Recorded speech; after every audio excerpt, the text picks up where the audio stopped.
He coined the phrase biodegradable long before anyone knew what it meant or even cared.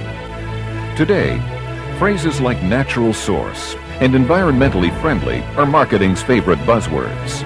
His products have been both for over 75 years. He was a doctor, an inventor, a philosopher, a preacher, an entrepreneur, and a visionary. A man who spent his life going against the grain of contemporary thinking. He was Forrest C. Shaklee, and his was a life ahead of its time.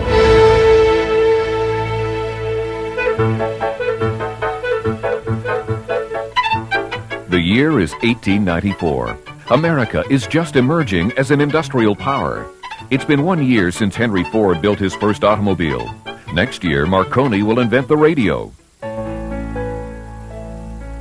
And far away, in a small farmhouse near Carlisle, Iowa, a frail child is born.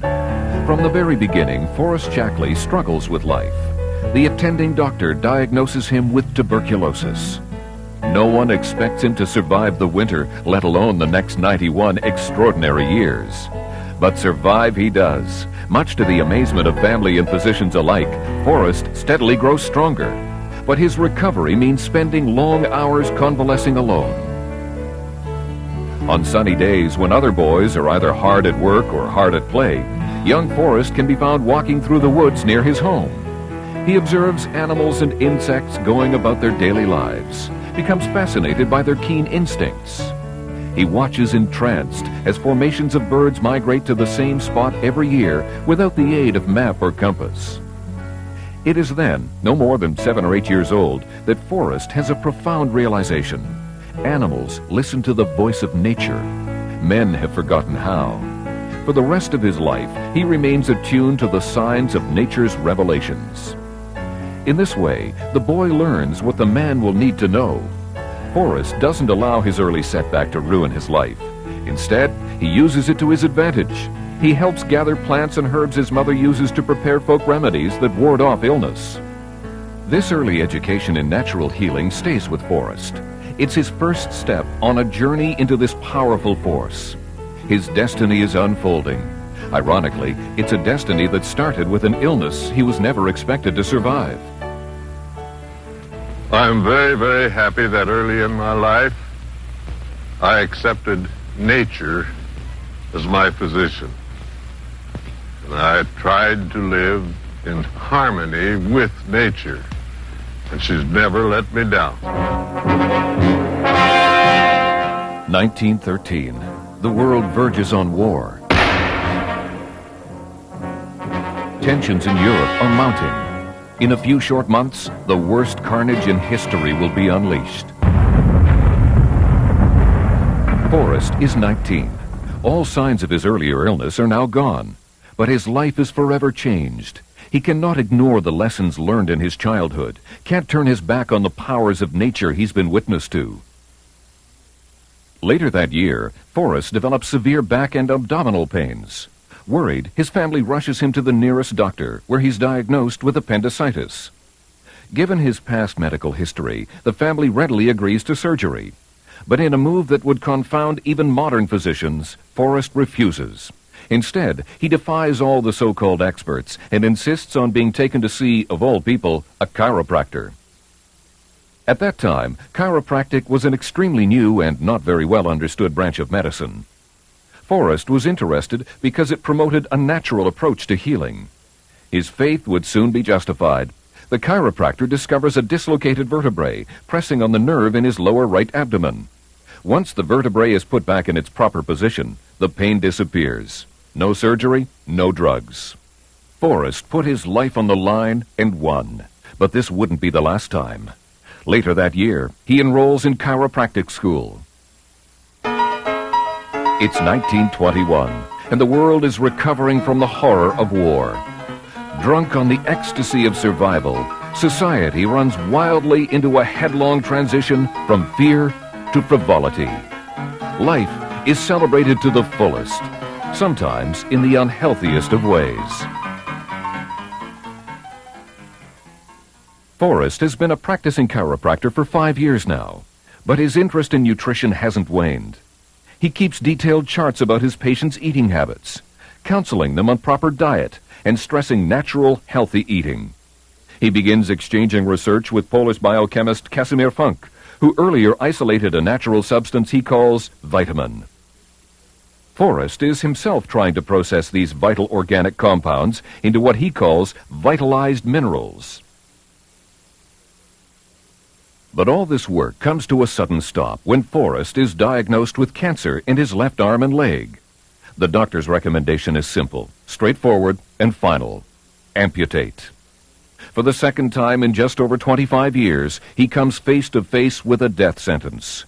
But Forrest decides against radical surgery. I will live, he tells his wife. I will heal. I know I can do it. With these prophetic words, Forrest commits himself to act on his beliefs. He will put the healing powers of nature to the ultimate test, and he will be the guinea pig. For 2 years, he maintains a rigorous program of nutrition and blood analysis. He scours the countryside in search of the freshest fruits and vegetables.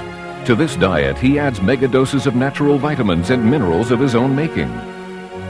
4 years after he started his own self-administered treatment, Forrest is fully recovered.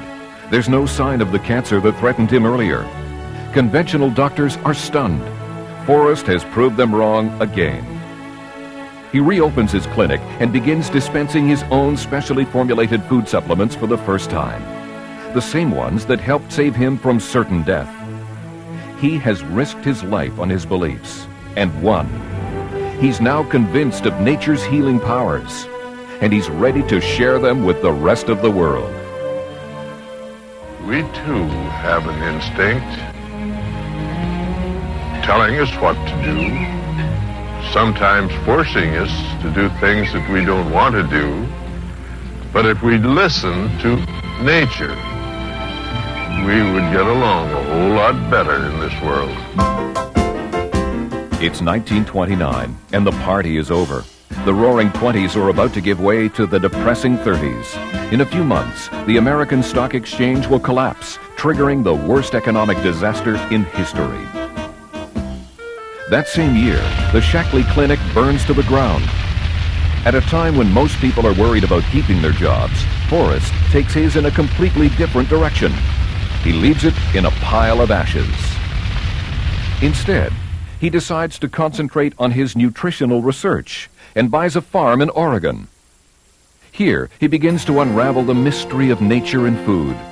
The fresh vegetables and herbs he grows in his own fields supply his experiments.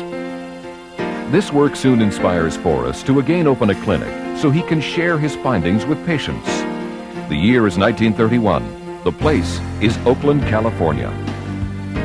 Forrest is driven by an inner belief in his own work. Outside, he sees a world blindly embracing technological progress, where everything edible is either sprayed, processed, preserved, or packaged. Vegetables are being picked while still green. Fruits are being covered with wax coatings. Chickens are being injected with hormones. He wonders what this does to their nutritional content, or what it does to nature itself. He compensates for what modern life takes away by developing new and better food supplements for his patients. Soon, this becomes the focus of his clinic. While the rest of the country flounders through the 30s, the Shaklee Clinic flourishes. Then, tragedy strikes. Dr. Shaklee's first wife dies in a traffic accident. Forrest continues to run the clinic for 2 more years, but the loss is too much for him. The good doctor closes his doors and retires at the tender age of 49. The year is 1956, and the golden age of prosperity is well underway. Shaklee has been retired for over 10 years. During that time, he meets and falls in love with a widow from Vancouver, Dorothy Porter. Next year, they will marry. Throughout the country, people are making the most of their new lifestyles. They buy products that make their lives more convenient. Fast food is just beginning to take hold. Nature, it seems, isn't relevant to modern living. And at an age when most people are preparing for retirement, Forrest Shaklee comes out of his to found a new company. With his two sons and an $18,000 investment, Forrest begins a food supplement company at a time when the term is yet to be understood. But he sees an ever-growing need for nature's own remedies in this world. And typical of his against-the-mainstream life, Dr. Shaklee realizes that retail is not the way to sell his product. Instead, he opts for a friendlier, more personable way to promote his products. Person-to-person selling. At first, his is a lonely voice in the wilderness. While the rest of the world is adding more and more chemicals to their products, Shaklee introduces an all-natural food supplement called Prolescin. It's their first and only product. If people take only one food supplement, Forrest would say, this should be the one.